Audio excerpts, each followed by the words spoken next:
وهذا هو طبيعة الشعب العراقي وطبيعة الأخوة في العراق من أبناء العشائر ومن أبناء الحشد الشعبي.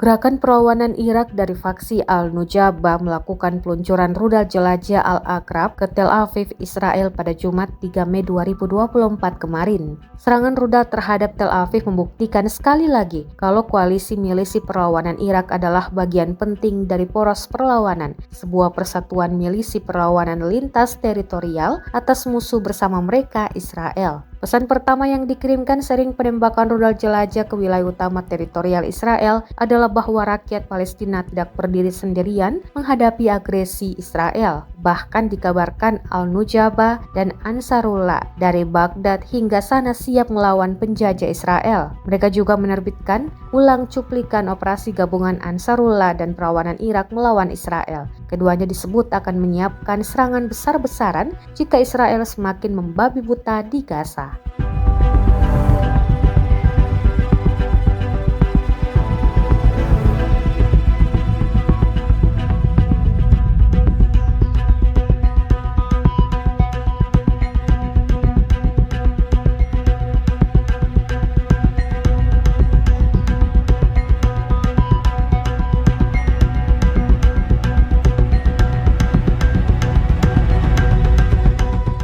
Download Tribun X sekarang, menghadirkan lokal menjadi Indonesia.